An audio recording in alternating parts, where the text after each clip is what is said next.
Hello guys, 2 തവണ അധികാരത്തിൽ വന്നു കഴിഞ്ഞപ്പോഴത്തേക്ക് തങ്ങൾ നിൽക്കുന്നത് എവിടെയാണെന്നോ തങ്ങൾ ചെയ്യുന്നത് എന്താണെന്നുള്ള യാതൊരു ബോധവും ഇല്ലാത്ത അവസ്ഥയായി പോയി. പറഞ്ഞു വരുന്നത് നമ്മളുടെ പ്രിയപ്പെട്ട ഇടതുപക്ഷത്തിനെ കുറിച്ചാണ്. 2ാമത്തെ തവണ അധികാരത്തിൽ വന്നപ്പോഴേ എല്ലാവരും കരുതി ഈ തവണ കൂടി പിണറായി വിജയൻ നല്ല രീതിയിൽ ഭരിച്ചാല് ഇനി കേരളത്തില് കോൺഗ്രസ് എന്ന പേര് നമുക്ക് കുട്ടികൾക്ക് പറഞ്ഞു കൊടുക്കാൻ വേണ്ടി മാത്രമായി മാറുമല്ലോ.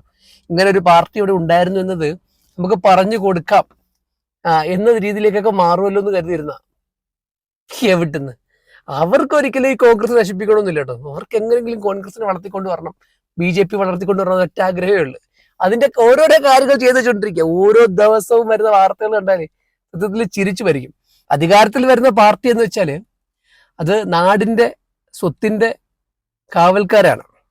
അത് മാത്രമല്ല, നമ്മളുടെ നാട്ടിൽ ജീവിക്കുന്ന ജനങ്ങളുടെ അവരുടെ അവകാശങ്ങൾ നടത്തി കൊടുക്കേണ്ട ആൾക്കാർ കൂടിയാണ്. പക്ഷേ നടക്കാനുള്ള അവകാശം പോലും നിർത്തിക്കൊണ്ടാണ് ഇപ്പൊ നമ്മളുടെ പാർട്ടി മുന്നോട്ട് പോയിക്കൊണ്ടിരിക്കുന്നത്. തിരുവനന്തപുരം പാളയം ഏരിയ സമ്മേളനത്തിന് വഴി തടഞ്ഞ് സ്റ്റേജ് കെട്ടി CPM എന്നുള്ളതാണ്. റോഡിന്റെ ഒരു വശം പൂർണ്ണമായി തടഞ്ഞാണ് പൊതുസമ്മേളനത്തിനായി സ്റ്റേജ് കെട്ടിയത്. പൊതുഗതാഗതം തടസ്സപ്പെടുത്തിക്കൊണ്ടുള്ള പൊതുസമ്മേളനങ്ങൾ വിലക്കിയുള്ള കോടതി ഉത്തരവ് നിലനിൽക്കുന്നുണ്ട്. അതിനിടെയാണ് ഇങ്ങനെയൊരു നടപടി വന്നിരിക്കുന്നത്. വലിയ ഗതാഗത കുരുക്ക് പ്രദേശത്ത് അനുഭവപ്പെടുന്നുണ്ട്. റോഡിന്റെ ഒരു വശം പൂർണ്ണമായും അടച്ചുകെട്ടിയാണ് ഈ ഏരിയ സമ്മേളനത്തിന്റെ പൊതുസമ്മേളനത്തിനുള്ള പന്തൽ തീർത്തിട്ടുള്ളത്. ഇപ്പോൾ നമുക്ക് കാണുന്നത് വഞ്ചൂർ ജംഗ്ഷനിലെ തിരക്കാണ്. ഈ കോടതിക്ക് പരിസരത്ത് ഉള്ള അവസ്ഥ, പല റോഡുകൾ വന്നു ചേരുന്നതാണ്. പലയിടത്തേക്കായി വാഹനങ്ങൾ തിരക്കിട്ട് പോകുന്ന ഒരു റോഡാണിത്. ഈ റോഡിലാണ് ഇപ്പോൾ ഒരു വശത്ത് കൂടി ഗതാഗതം സാധ്യമാകാത്ത രീതിയിൽ ഇപ്പോൾ ഈ പന്തൽ ഉയർന്നിട്ടുള്ളത്. 2 വരിയായി ഓരോ വരിയിലും വാഹനങ്ങൾ കടന്നു പോകുന്ന അത്രയും വാഹന തിരക്കുള്ള ഒരു സ്ഥലമാണ് വഞ്ചൂർ കോടതി പരിസരം. ഈ പരിസരത്താണ് ഇപ്പോൾ ഇങ്ങനെ ഒരു അവസ്ഥ ഉണ്ടായിട്ടുള്ളത്. ഇപ്പോൾ വാഹനങ്ങൾ കടന്നു പോകുന്നതിന് തന്നെ ബുദ്ധിമുട്ടാവുന്ന ഒരു സാഹചര്യമാണ് ഉള്ളത്. പോസ്റ്റിന്റെ അടി വന്ന് കരയാൻ പോകുന്ന ആൾക്കാരുടെ പ്രത്യേക ശ്രദ്ധിക്ക്. നിങ്ങൾ പറയാൻ പോകുന്ന കമന്റ് ഇതാണെന്നുണ്ടെങ്കിൽ ഒന്നുകൂടെ ശ്രദ്ധിച്ചിട്ട് കമന്റ് എടുക്കുക. അതായത് ആ റോഡ്, ഇപ്പോൾ ഈ പ്രോഗ്രാം നടന്നുകൊണ്ടിരിക്കുന്ന റോഡ്, അത് റോഡ് പണിയുമായി ബന്ധപ്പെട്ട് അവിടെ വാഹന ഗതാഗതമൊന്നും ഇല്ലാത്ത റോഡാണ്. അത് വെറുതെ കിടക്കുന്ന കണ്ടപ്പോൾ അവിടെ അങ്ങനെ ഒരു സ്റ്റേജ് കെട്ടി അവിടെ അങ്ങനെ പ്രോഗ്രാം നടത്തിയതാണ്.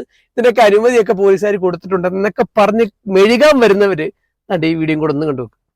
നമുക്ക് എന്ത് ചെയ്യാം? കഷ്ടപ്പെടുന്ന കുഞ്ഞിനെയും കൊണ്ട് വീട്ടിലേക്ക് പോകുന്നതാണ്. കൊച്ചു കുഞ്ഞാണ്, വീട്ടിലെത്തണ്ടേ? ഇത്രയും ഈ ചൂടത്ത് ഇത്രയും ബുദ്ധിമുട്ടിയാണ് നമ്മൾ യാത്ര ചെയ്യുന്നത്. കൊച്ചു കുഞ്ഞിനെ ഡിസ്ചാർജ് ചെയ്തുകൊണ്ട് പോകുന്ന വഴിയാണ്. എളുപ്പ വഴി എന്ന് വിചാരിച്ച ഏത് വഴി വന്നത് അപ്പോഴാണ് ഈ കാണിച്ചു വെച്ചിരിക്കുന്നത്. പോലീസ് അതിന് പ്രൊട്ടക്ഷനാണ്. രാവിലെ മുതലേ ബ്ലോക്കാണ്. എന്ത് ചെയ്യാക്കും? ഇത് കാലം മൈതാനത്തെല്ലാം കൊണ്ടുവച്ചെങ്കിൽ പോരായിരുന്നു. കുട്ടികളെ വീട്ടിൽ കൊണ്ടുപോകാൻ പറ്റുന്നില്ല. എന്ത് പറ്റിയ എന്ത് തോന്നിവാസമാണെങ്കിലും അവർ കാണിക്കാം. എന്ത് ചെയ്യാൻ പറ്റും? ഞങ്ങൾ അനുഭവിക്കണം, ഞങ്ങളാണ്. എന്ത് ചെയ്യാൻ പറ്റും? ഈ കുട്ടികളിരുന്ന് വിഷമിക്കുകയാണ്. ആദ്യം കുറച്ച് നാള് ന്യൂനപക്ഷങ്ങളെ കൂട്ടുപിടിച്ചിട്ട് ന്യൂനപക്ഷങ്ങളുടെ അവകാശത്തിന് വേണ്ടി ഞാൻ ചെയ്യും, അത് ചെയ്യും, ഇത് ചെയ്യും എന്നൊക്കെ പറഞ്ഞ് ഇങ്ങനെ പൊങ്ങി വന്നു.